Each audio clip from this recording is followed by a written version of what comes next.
Baik, selamat pagi Bu Sela, senang bertemu dengan Ibu kembali. Selamat pagi Pak Samuel, senang bertemu dengan Pak Samuel juga. Ya, baiklah Bu Sela, seperti yang Ibu ketahui bahwa hari ini itu ada supervisi cooking untuk membantu Ibu dalam mengembangkan kompetensi ini dalam cooking. Iya Pak, saya ingin fokus pada pengembangan kompetensi kehadiran penuh karena saya merasa masih kurang dalam membangun koneksi dan coaching Pak. Oh begitu Bu Sela. Sebelumnya bisakah Ibu Sela ceritakan lebih detail tentang situasi atau momen di mana Ibu ini merasakan kompetensi listennya itu masih belum atau masih kurang? Iya Pak, saya kemarin itu baru saja selesai melakukan sesi coaching dengan salah satu guru di sekolah saya. Terus saya merasa sesi tersebut kurang berjalan dengan efektif karena saya masih kurang bisa untuk membangun koneksi dengan coaching Pak. Guru tersebut tampak kurang terbuka dan saya merasa sulit untuk memahami perasaan. Oh iya, saya mengerti. Apa yang Ibu lakukan ya ini untuk mencoba membangun koneksi dengan Lucky? Yang pertama itu saya mencoba untuk melakukan kontak mata Pak. Saya juga tersenyum dan memberikan pertanyaan-pertanyaan terbuka. Namun saya merasa coaching masih belum sepenuhnya terbuka kepada saya. Oh begitu. Apakah Ibu mencoba untuk mendengarkan secara aktif apa yang disampaikan oleh gurunya? Iya Pak, saya mencoba untuk mendengarkan dengan seksama dan menunjukkan bahwa saya memperhatikan apa yang dia katakan. Lalu ini, bagaimana Ibu merespon isyarat verbal maupun non-verbal dari Lucky? Saya mencoba untuk merespon dengan mengangguk, memberikan kata-kata penyemangat dan mengajukan pertanyaan lanjutan Pak. Baiklah Bu Sela, berdasarkan informasi yang diberikan, ini saya ada beberapa hal yang bisa Ibu lakukan untuk meningkatkan kompetensi kehadiran penuh. Yang pertama adalah membangun rapat atau ini bisa dikatakan meluangkan waktu untuk mengenal kopi dan membangun rasa nyaman. Selanjutnya juga menggunakan teknik mirroring dan active listening. Ini menunjukkan bahwa Ibu benar-benar memperhatikan yang disampaikan oleh kopi. Selanjutnya ini yang tidak kalah penting adalah menunjukkan empati. Cobalah untuk memahami perasaan Koki dan tunjukkan bahwa Ibu itu peduli terhadap apa yang disampaikan. Kalau menjaga bahasa tubuh yang terbuka, pastikan Ibu duduk dengan tegak, melakukan kontak mata dan tersenyum. Lalu mengatur suara, jangan terlalu keras, terlalu jelas, tetapi cobalah untuk suaranya dengan bersahabat. Hindari berbicara terlalu cepat atau mungkin terlalu keras. Selanjutnya memperhatikan isyarat-isyarat nonverbal. Pastikan bahasa tubuh, ekspresi wajah, dan nada suara Koki untuk memahami apa yang dia rasakan. Terima kasih atas masukannya Pak Samuel. Saya akan mencoba untuk menerapkan tips-tips tersebut dalam sesi coaching saya bersama Pak hari nanti. Baiklah Bu Sela, saya yakin Ibu nanti akan bisa menerapkan dan dapat meningkatkan kompetensi listen atau kehadiran penuh dengan latihan identifikasi. Terima kasih Pak Samuel untuk waktunya. Sama-sama Bu Sela, apakah ada yang ingin disampaikan atau ditanyakan Bu? Untuk sementara tidak Pak. Oke, baiklah Bu Sela, kita lanjutkan supervisi ya dengan sesi observasi. Baik Pak. Selamat pagi Pak Galis, senang sekali bisa bertemu dengan Bapak hari ini. Selamat pagi Bu Sela, saya juga senang bisa bertemu dengan Bu Sela. Baiklah Pak Galis, sebelum kita mulai, bolehkah Bapak ceritakan sedikit tentang pengalaman Bapak dalam merancang dan melaksanakan pembelajaran di kelas 6 SD Pak? Baiklah Bu, saya itu sudah mengajar selama 5 tahun nih di kelas 6. Biasanya itu saya menggunakan metode ceramah dan tanya jawab dalam pembelajarannya. Saya itu juga suka memberikan tugas kepada murid-muridku. Ya Pak Gali, terima kasih atas informasinya Pak Gali. Nah, terkait dengan pengalaman Bapak, apakah ada hal-hal yang Bapak rasakan kurang dalam pembelajaran yang Bapak lakukan selama ini? Kadang-kadang itu saya merasa murid-murid itu kurang antusias dalam pembelajaran Bu. Mereka juga terlihat mudah bosan dengan metode ceramah yang saya gunakan. Apakah Bapak pernah mencoba metode pembelajaran yang lain Pak? Yang lebih berpusat pada murid, mungkin yang lebih menarik dan membuat murid senang? Pernah dulu, tapi saya itu masih merasa kurang yakin dengan kemampuan saya sendiri, terutama itu dalam merancang dan melaksanakan pembelajaran yang berpusat pada muridku. Baiklah Pak Gali, dari apa yang Bapak ceritakan tadi, sepertinya Bapak ingin meningkatkan kemampuan Bapak dalam merancang dan melaksanakan pembelajaran yang berpusat pada murid. Iya, betul sekali, Bu. Menurut Bapak, apa yang menjadi penyebab murid-murid kurang antusias dalam pembelajaran? Ya mungkin karena metode pembelajaran yang saya gunakan itu kurang menarik, Bu, dan juga tidak sesuai dengan kebutuhan mereka. Menurut Pak Gali, bagaimana apa dampaknya dari kurang antusiasme murid dalam pembelajaran?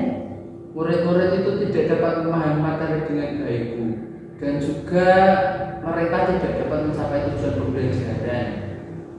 Terus, apa yang ingin Bapak ubah dalam pembelajaran yang Bapak lakukan saat ini? Saya ingin murid-murid saya itu lebih aktif dan terlibat dalam pembelajaran.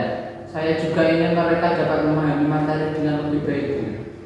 Baiklah Pak Gali, ada beberapa metode pembelajaran yang berpusat pada murid yang dapat nanti Bapak coba, seperti pembelajaran berbasis proyek, pembelajaran kooperatif, dan pembelajaran berbasis masalah. Bisakah Ibu jelaskan lebih lanjut, Bu, mengenai metode-metode tersebut? Tentu saja Pak Gali, yang pertama itu adalah pembelajaran berbasis proyek ya Pak. Dalam metode ini, murid akan mengerjakan proyek yang terkait dengan materi pembelajaran. Dan yang kedua itu adalah pembelajaran kooperatif, yang metode ini akan bekerja sama dalam kelompok untuk menyelesaikan tugas. Dan yang ketiga adalah pembelajaran berbasis masalah. Dalam metode ini, murid akan belajar dengan cara memecahkan masalah yang nyata. Metode mana yang menurut Bapak paling menarik yang akan diterapkan dalam pembelajaran Pak Gali? Sepertinya saya tertarik dengan pembelajaran berbasis proyek, Bu. Saya rasa metode ini itu akan lebih menarik bagi murid-murid saya. Baiklah Pak Gali, bagaimana dengan langkah selanjutnya Pak? Saya ingin segera mencoba menerapkannya dalam pembelajaran saya, Bu. Bagus sekali Pak Gali. Apa saja yang ingin Bapak lakukan dalam pembelajaran berbasis proyek tersebut nantinya Pak? Rencananya itu saya akan mengajak murid-murid saya membuat proyek dengan tema lingkungan hidup. Mereka akan saya minta untuk membuat poster, video, atau karya seni lainnya. Bagus sekali ya Pak Gali. Terus bagaimana Bapak akan menilai hasil belajar murid dalam pembelajaran berbasis proyek tersebut Pak? Nantinya saya akan menilai hasil belajar murid saya itu berdasarkan beberapa aspek, seperti kreativitas, kerjasama, dan penguasaan materi mereka. Baiklah Pak Gali, saya yakin Bapak akan berhasil menerapkan pembelajaran berbasis proyek dalam pembelajaran Bapak berikutnya. Apakah ada hal yang lain yang ingin Bapak tanyakan atau sampaikan Pak? Tidak ada, Bu. Terima kasih banyak atas bantuan Ibu hari ini. Selamat pagi, Bu. Ya, sama-sama Pak Gali, senang bisa membantu Bapak. Selamat pagi. Oke, baiklah Bu Sheila, kita sudah selesai dalam sesi observasi boxing hari ini. Bagaimana perasaan Ibu setelah melakukan sesi ini? Iya Pak, saya merasa sangat terbantu sekali. Saya bisa mendapatkan banyak informasi dari coaching saya bersama Pak Gali Pak. Oh ya, saya senang mendengarnya Bu Sheila. Berdasarkan hasil observasi tadi, saya ingin memberikan beberapa umpan balik kepada Ibu. Baik Pak, saya siap mendengarkan. Baik, yang pertama saya ingin mengapresiasi dulu karena Ibu sudah menunjukkan kemajuan dalam menerapkan tip-tip yang saya berikan pada sesi supervisi. Ibu itu sudah lebih baik dalam membangun koneksi dengan hobi dan menunjukkan empati. Terima kasih Pak sama atas apresiasinya untuk saya.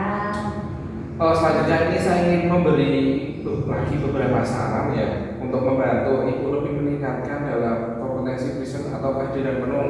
Yang pertama ini lebih sering melakukan kontak mata. Ya saya perhatikan Ibu tadi masih jarang melakukan kontak mata dengan lukis. Cobalah untuk lebih sering melakukan kontak mata untuk menunjukkan bahwa Ibu benar-benar memperhatikan bukti. Yang selanjutnya ini menggunakan bahasa tubuh yang lebih terbuka. Sesekali Ibu tadi terlihat menyilangkan tangan atau membungkuk ya. Cobalah untuk duduk dengan tenang, membuka bahu, dan rileks untuk menunjukkan bahwa ibu ini terbuka dan mudah diajak bicara. Selanjutnya, berikan variasi dalam nada suara. Nada suara ibu itu tadi cenderung datar ya, coba untuk lebih bervariasi dalam nada suara yang membuat sesi cooking lebih menarik dan dinamis. Baiklah Pak, saya akan mencoba untuk menerapkan saran-saran dari Pak Samuel. Selain itu, saya juga ingin memberikan beberapa pertanyaan untuk membantu ibu merefleksikan pengalaman coaching hari ini. Menurut ibu, apa yang sudah berjalan dengan baik dalam sesi coaching hari ini? Apa yang bisa ibu lakukan untuk meningkatkan sesi coaching selanjutnya? Dan apa yang ibu pelajari dari sesi coaching hari ini? Menurut saya ya Pak Samuel, yang sudah berjalan dengan baik dalam sesi coaching hari ini adalah saya sudah bisa membangun kepercayaan dengan coach ini dan dia mulai sudah terbuka dengan saya. Yang kedua, apa yang bisa saya lakukan untuk meningkatkan sesi coaching selanjutnya adalah dengan lebih sering melakukan pengamatan, menggunakan bahasa tubuh yang lebih terbuka dan memberikan variasi dalam nada suara.